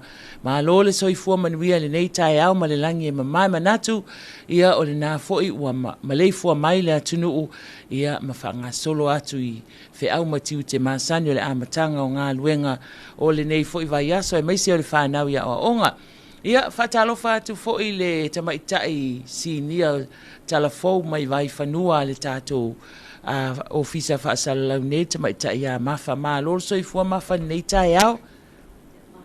Fua lau whetalanga mau isi ia whaamalo atu fōi le sunga ia fuatia tu sai fōi o le tātou pol kalamel nei tai au. Ia whaatalo whātu fōi le pa ia le tātou watunu o loo whaafonga mai fōi. Ia le tātou ala leo le si ufafonga o Samoa le tu AP le nei tai au. Malo, whaaftai malo fōi le usupo mai le nei tai au le tātou ngā luenga. Ia mai atu fōi whai unga o le vai aso o leo o te iloa le whai unga o le vai aso le te le lava fōi nei events fo ia le tātou mālo sa whaatino ina le nava iaso. Whai unga le vai aso lea sa malanga toi fo ile fionga I le li pāle mia le motele sa la whai. Pe ia o ni fuafuanga mpol kalame ale matanga luenga o whaatoanga. O le ale vaenga mawha whaamulmuli. Ia sa o le lava lau tō wha maui. Ia o le pol kalame le al tātou matanga luenga o whaatoanga. Ia sa ngā lue whaatasia ia ma le tātou whaalaptonga fo ile o susu e ngā whaasai e nisi. Ia ma le tātou pūlenga fo ile o le tātou oloa le awina atu I whafo. O le naunau ta inga lava leo le malo ina ia ngā lue whaatasia na paanga leo. Ono o stasi leo tamu whainga le malo e una ia tātou oloa fo ia awina atu I maketi whafo. O le polkalame la le sa whaatino I sa vai. Ia o le sa nga ia tu le tātou maketi fo ile I sa lolonga. Ia o le la sa mai moai fo ia tātou mtanga luenga ma pūlenga I le tūlangolo ia fuo whaatoanga. Ia sa maua fo ila le avanua fo ilea wa le no ia o au mai ia fuo whaatoanga ne. Ina ia ave tātou pusa o loa fo ia le awina atu I whafu. Maketi whafu. Malo, o leo te vai atu mawhamfuatia. Ia, no vai atu fo I wale salu I tātou talafou le ave ese au tātou mai le lisi uli. Ia po le blacklist fo ilea. Se I saunua mawhatulanga lea wale sa fai e tātou talafou. Ia whaaftai maui e tu so le tūlanga fo ilea o le avese o le ingo Samoa. Pe wa e alu tato talafou wa fitu waso talo ona avese pe wa whaamai na mai e le ingo Samoa mai le lisi uli lea o atunu o fo ia o lea e whaipaanga ma le malo Europa. Le tūlanga fo ia o la fonga fo ia tu saunoa ina o la fonga. Le tutongi atu ia o le tūlanga fo ilea o le ele I ni vaenga ele I whapeona mulimuri ta ia pela tūlanga le nita ua atu ele I mulimuri ta ia e Samoa pe o le mafuaanga le na o le sa ia e whaftai fo I le tātou whainga malo ia ina utaunu mai fo estasi le o vaenga ta ua le sa tamu whai e fo ina ia whaamamale ingo o Samoa mai lisi uli le ale uni Europa. Ia malo tasi fo ina vaenga ta ua ia mo le silafia le tātou atunu. Ai la o le na whaalawi loa fo le tātou longo le taua fiafi. ia le meo le polkalame whaataitai fo i lea o le tāpenanga le tātou tuto tasi. Tāpenanga le tātou komiti au tū masoa komiti o le tuto tasi le onos fu whātau sanga o le malo tuto tasi o Samoa. I le tausanga nei masino iuni. Le laua whaailoa i lungo le tātou longo taua whiawhipeitai ele o le final lea po le polkalame au tū lea e iai le tele o suinga e mwhai on toi whaia e iai ia vaenga e whai iai suinga peitai o se ata whata itai lea leo whata oto mai teimi nei ai o le si vaenga e se le fia i o le malo lea tunu i o mea fo i o tu ngā va mo mea o tu ngā whautasi wai fia i ale whanau e mesia fo i o le lautele o lea tunu e mai moa iai tātou tu ngā va le onos futau sanga o tātou tuto o tasi lea sa tātou whaatino ina i whaasala launga tu sao o le tuunga whautasi. E le atoanga o le onos futau sanga i le lua afe, lua fulu lua. Ia le ala tātou au lia le onos fulu whātau sanga i le tausanga le ne ia o se tūlanga mātango fia tele. Ia mai le nita tausanga le tātou tuto o tasi ai. Tele nei tausanga. A le lau te vai atu. O lea iai ia le whaasisilanga lea al tātou mālo ia mō whailipu ma mō meo au savali wa e tasi lea vaenga e ese le mātango fie ai o whamanatuina o porkalame o tuto o tasi la so o le whaasisilanga la le pe o na tuuina mai le matanga luenga o Taalonga Tanga luenga o Taalonga, le whapea mai, o le ata oto ia wha maene o taile loto, a o se niu e le so au pa ia Samoa, a wā e talatau ia tonga, a e talatofi Samoa, e le aise isi e toe tāwa wā ia Samoa, ua mai a o na tofi. A e ua sauni atu nei le tātou mālo ma le komiti o tāpenanga o le whaamanatuina, o le onos fulwhātau sanga, o le mālo tuto atasi, o Samoa ma toi whafangu mai ei whaafiafianga ma whainga sa māsani ai i tausanga ua mawai. O lea i wala aua tuai i a whioanga ma whaalapo tonga ai maise o a onga o lo o iai a lato mua whailipu lua au savali. Ma e fia au ai fo i lo tātou tūto atasi. Ua te tala nei le awa noa e le tala mai ai. I le matanga aluenga o Taalonga ma fiafianga o tangata i tuana i mato. Po o le pūlenga o tangata tā whao mai moa mai whafo, STA, mo le tūto atasi, ia iuni lua a whelua sfuluono. O le a whaangata ina le restala mai le asfareile sfultolu o mati, lua a whelua ono i le itu la e wha, i le a fiafi. Ai mo nisi whaamtalanga, whaamole mole whaaso tai mai, i a ai whanaya natu tau le alo, i le pūlenga o tangata tā whao mai moa mai whafo, ma le whaalo al tele, lo sainia honorable se wa muli le tuunga fasi toma tai fono so a komiti o whaafiafianga ma whaalo longa minister o le mtanga luenga Taalonga malanga oa mo le soifua fiafia ia o le tātou polkalame lina o le tātou whaasisilanga lina ia mai le tai fono so a komiti o whaafiafianga o tuto atasi le ufai mai e toi lalanga ane au tou au savali ia ma whailipu ia ka ilo ia ipe ingi whailipu alua ngu ua mākousa ia mako whailipu au ke ilo wale ingi mea ai wa umang whaakau ingi si pu isi whaili sa whaia nā taimi ia a o fio anga māsani ai ia isa la ilua ali i o a whenga le ele lau mua o tu mua whailipu na Feo lolo ana inu ali e se whailipu ko nguli i fuatia a fo ingalo ia o whailipu al matonu ia sau Oi, sa o foi, sa o lele. A A foi ai la. Ia te loa, le ala te whangu mai le tātou. Ia ore kai miaringa, ia ore koe la langa, ore koe whai ila, solo whai lele i o pūma whai ila. Ia oe, awa ia tu le prokalame, foi le tai le sa o mai le trust, foi le tātou prokalame o le tutotas.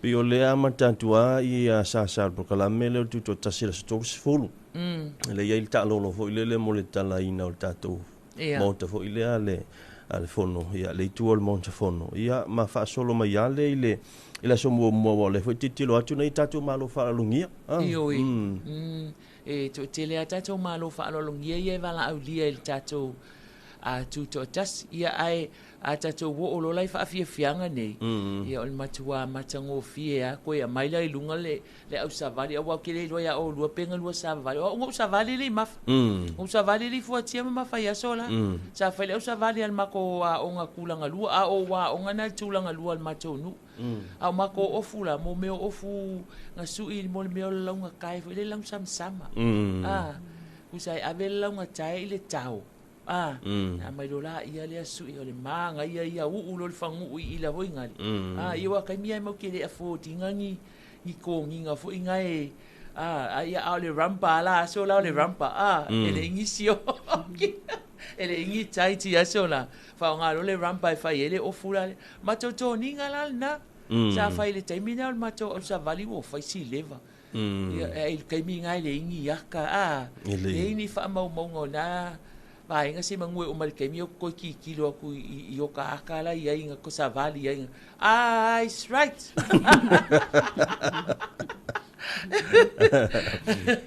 io e se le matango fie sa le ia le ta io le malo le fio nga le pandemia a to la langa ia mai ia vaenga ia tatu to va ai ile wale sa tatu maua mai taimila e sa tatu maua mai ma tatu tilo ia a tatu la ia a me sera o o le sa o join dai fo ia ai la si o teina sa fo isa comandan mato fa ili pusa ia e o lawa ngofo i skali la no hula tu ia fa va yo lo ko sa wa ko fa ora ka ko fa ili pu le la ko la langa mai ia fa fianga na taimine ia ai mana ia mata mo fie le fai mai le fa si silanga le sul tolo mati e fa anga taile restala o fa ili puma au savali o le fautasi la wale van tala ia le restala ina o tato va ai fautasi ia mo le tu unga fautasi o le tu tasi ai ol vai aso ne tasi ne vai aso pisi o tato ol vai aso ne o tato fai nga palo tala iti o le fai nga palo ta sa fata numero tasi ia ma le fai nga filfilinga a vai singano numero lua le motele sala fai e fo ia nga ia tu tato timi ai sala fai mo le lipo tina mai o le fa nga solonga o tawol manga o le fai nga filfilinga vai singano numero lua ia ile lato pre-polling ile solulu ia ma le palota ile asfare le fa pena fo ina ona nga ia tu tato tim ia mo le tato fai nga palota sa fata numero tasi le solulu fo i fa pea ma le asfare le ia unia o se vai aso e faisi vevesi ai o le tele o tato nga luenga ma ta ape ai fo i tato tim i le motele sala fai ma nga ia tu itua mo le lipo tina mai o tato fa mo lea o le situ langa maui le vai asol nei a pe o se lo la fa tali o mele atunu o le vai asol nei le a matana tu fai le se lau limas futa la tangata e la stona ia o le foi la sa nga ia tu vai nga tato tala foi le asfaralia ia ma sia foi ani si o tu malo tu sai foi o la to foi ta penanga ia pela na mato wasi ai ia le tu malo le o fale tatas o ka se tumu o le tala le tai fono wa tolu vai aso ele maua se ava no istangata e tele la vai na fo ia an mato atu foi la ia le tu malo le o fale tafa la o tapunia le sa no anga le restala ia le restala o la to we mawele le se len ia ole tele o le famtalanga o le famtalanga le sa mai o ia le tu sta yala o tu ina tanga luenga a tinam tamai tai ia e tai yala fo ile tu fatu faino le se leni e ia la tu langa fo ile a fa pea o le su e atu boy fa ngale lo la palota le na o matu a fa pesa ile e te alwatu ele mawolo ngole lola e tu de mai la o sa fa ila restala ilo fiso palota ia ona e alwatu lola ia lia ona e tu lang fengale ia mafai e e tanga te lo o mana tapal se le ni le situ malo ale foi la ko sau i ko a fa pela sau i lo o man restal io la la o mautino ala ai mo le ante lengo le mta o pol vai asole nei ia o le ala ato e vala wina fo em tanga le ngo tinam tama itai ia fono fa vai uma in le ala ato e fa manino ai la le tu langa la le o le tufa tufa ina le se la mas fulu ia mautino ele se fa aluona tapala ia la na se len I ke i fu wa umanga kapa i le whare aka ai koe alu I kua le I longa ngulenga soifua mai ai koe kapa whaapea. Lei o aungo paloka I, lei langa wa o e mo ke ngofaya pia le ngo paloka I, e whaapea nā lava ia le soifuanga nei le tātou watunu. Ia, sa oilo ia su meo se ka uola whamaongi ia se. Ia, e se avanoa fo ia wae o teiloa. Ia, o es fully mafe. Tala ale office of enga palo. Es fully mafe la fa la to o le I restala. Ele restala. Ia le la maua o mai I wa le ala ale fe restala. O le fia maua se la mas fu. Maua ilo ele paloka. Ia, mai ele restala fo le ala maua o mai I su enga le office of enga palo. Afapera ele paloka. Ia, sorry ala. Sauri ala toni ni ele se la lima sfulu ka ua. Io e mawal se la lima sfulu tangata le na faila na tik po la na fasao. Ile aso le fainga palo tatele al tato watunu. Ia ai o fa moenga na ma por kalame al tato malo. Ia le ai fa nga solo le vai asone. Ia fa ta sei mal tato polo keti o miliona. O lo fa awa o pe al tato polo keti o miliona. Fast fulu valu I tu malo ia wa Limas fulu tu malo ia wa uma ona saini fa matu atu ia la to seleni ia o poloketi o miliona ia tasina poloketi ia o le fa mua na tato malo nei taimi ia mole manuia o le ati na e o le manuia lau tele o na ia tato tangata ia po o le tato watu no ai o le vai foi sin tato fa fifianga tato toi foi mai fa au tato fa soa nei tai au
le tabele wan tia le tuepi le wa sfurfa minute o de toyo ta le on leiva ya ta fo leiva ya a mantala fo ya le tele nga luenga ila to le amante leiva ma le famo mo manava ya ile tu la lima ile ya fiafi au nisi fa mo tele tantu tunu le na fonosia le fiong te ta i o le manlo le na fo ba ya sol felinga butustala o le tala ina fo lo tato poloketi o le maketi le sa valalu le ia ile fa mo le na masina o iluma mawi ma mafa ia o le fa mo na tato maketi fo au le wa mai o na fai ia o le afa pe fo i ona fa sa lau tu sa o le tato ala leo mal tato televisi ia polokalame uma ma fuafuanga le whaamoemoe na le tātou market. Ia e mantua la le tātou market i le savalalo le whai mai tātou li poti. O lawa lu fulfa, luas fulfa i tū la le au nanga tatala ai le mamalu le tātou atunu. Ia o le tāua foi vaenga ia. Wa ngā mea foi le lai whai whalawe lawe pe lai whai se maliu po le ase meo whai. Ia e koe manga kua lo whai mai woi ele ia ingi fuala au i whai le kuka lea. Ia toi filosofi mai le marketi o lai matala atu lava le marketi. Lai ele mamalu le tātou atunu o whaatauina fua o whaele eleanga. Ia abu tātou tala noa fo i lai i pokalame o le tātou tūtotas. Koe mang kua ile aso la ia mo le meo le kolo. Ali i mawhama fuatia. Ke lo penga lua maua maia kaiminga o le kolo. Ma ko ia solanga le o mai ai sa vavali li vave au. Ai ka ki alua lai va ai le kolo langu luli Wa peo le kolo sua mali ale nga. Ka la kolo le miska kolo nga le lima susenge. Lima susenge ia pe lo susenge. Ia fisi mai lo ai. Ele whakau kolo, ia la ka kolo. Ia ka sa vali mea lei muni ngu uma aki mai o ele au a fiu ai la le au kai o koka o ele ai. Ele salunga o le mole meo le pa ukolo la kowia ngale aki ama kia ia ilu. Iso se vaenga o le taulanga. Ia e whai atu ai foi i nā mea i la aso e pe sa fia ia ai sa ai al kolo sua malia ele ingi mai suka nga maua ai mangi ala ua fou nei taimi sa o le leila ia ai maui o le tulanga le tanto marketi ai o le so le amantai o le tapunia tanto falfata pasile sa valalo ia tu sai mal tanto tananoanga mal eti le sai vasentene Wal vanga le len fa manino ma fuai ona ina tano o le sole o tapuni ai mo ila to foi ai tatu pasi lo pasese o vanga la le u fa nga o lua i le u vai ina o pasi o manga mai le tu se foi nai ia mo swata ingo vai tele sa te pola manga mai ia ele o mai tai i se valalo pasi na o le afa nga ina i el tatu maketi le fu le pasi le nga mai le tu sa e te peo la nga mai le solo ma va solo mai o le nga mai la pasi na fa o nga pe le tato e ui mai le i tono va nga le il tato fa te pasi ia ina i savalalo ai na o le nga mai la ina le yo so me fu le wati le va o le fa fia fo ile le rosa ma le fa le ona nga isa mai le tropla la pasi se i le vanga folo i le pakanga le i le nofuanga le a whanau i le malai fatu. O ingala e troa paila o pasese, pe a whaila na o le pasifoli le taamilo, a ngaru sau aku pasese koean. A whapeo la o le pasifoli le e maitua, i e mo mien whaatali on pasese. Umana troa pala o pasese i na vanga i nai malai fatu. O nga e saule ke pakailu mo le lava hotel. Nga le o iai i a pakanga. Ia o ye fo ila wha ilo ilo. Ele mafaila ona enta se pasi i le vanga feolo i ai le tatou roundabout foi le ise tu lo i lumo le falele tau foi le i le pito le i le mele tano hotel le matua le roundabout le na ele mafai ona enta ina ete enta mai ol falia ai saula ete exit pete ur fafola i vanga le roundabout me to ya ngai lo ia ona i swinga lana ona olena tala le TA o lai kau whaasima umal tātou au wala lei al tātou no whawhatel pas o no winga wai o le umilen tāua e whai le lima wa yaso ia o le atapuni eina ona o le ole a whaasima o le ale toi whaonga inga le tā fo ilea o le ole a whaasima antoa la walvanga na whatel pas neia ioi ia fuafuanga umalawa le tātou malo mo tāpena penanga ia wale alo atu i le famna tu ina o tātou tuto tas ia ai ia tia ofo ia se umanga ia fo inga se i wale le wa maka fo ngoi langa mai fusu anga afana wa onga ai pe ia ina le market le e tele na o ia e mantua e tele fo ia onga wale toi fatanga ina ona o ina ia aleva ia tu pe ia tamaiti o le onga le kolisio le fifi ma le kolisio malua fo ia le sa tu mai ata i lunga o fusu anga tasi nei fa afita uli wa leva ona tau mawhai mai ia ina ia fo ia ma tau fia mea ne o fusu o whana wa onga ma wa onga fo ia mea wa o ia mea ne o fusu anga tau nu unga o fusu anga ia ai mai se wa afia ia ia soifua o nisi o whanau wa onga. Ia ai mana ia fo ile tūlanga lina. Lea la ole anga o ngau umai le tūle i tai o le market. Ona o ngā luenga whaale leia. Ale LTA. Ia wai e peia o lea la wa a matana uwa ai no sau nei le tai au. O lea wa le kiola u sau wa kumu pasi I lumo le lava. Lumo le lava hota. O lea la no sau wa mo tau mate mate. Ale la fatoa o whamaunia I. Ia e sa o ala lo na winga. Le wa a matana whaatino wha moe moe na no winga e maasina ma vai yaso e whaatino e wha moe moe o le pulenga o fela ua inga I le lau ele. Ia ai manato lau tau nuu to tele o whanau le a onga, whapea fo le atu nuu I whale whai ngā luenga. Ia, whamanui atu tātou por kalame, ia manuia tele lava le whea ngai I ma o onga le whanau, whapea fo le mamalu o le au whai ngā luenga le tātou malo, ia ma company ma pisinisi manuia le amatanga o ngā luenga o le neiva iaso. Ia ele ngata ilea, o le atu nuu lai mafuta mai lunga o penga sota inga, manuia ngā luenga ma lava singa ese o whea ngai ai ma Samoa I Samoa nei ma Samoa ia tunu mamau ia ai tatonu ia ona wala taimi o tato talafou mai ia tunu mamau mai le leiti o whaavau malo New Zealand le Radio New Zealand Pacific ia o lea o le a whaamutai le tato whaasoa nei tai au whaaftai atu mafa mo le avanoa ia mal tato whaasoa whaaftai foitia manuia foi ia le whea ngai ai ma amtanga o tiu te mga luenga o le nei aso ia manuia Samoa whaasoi fua ia.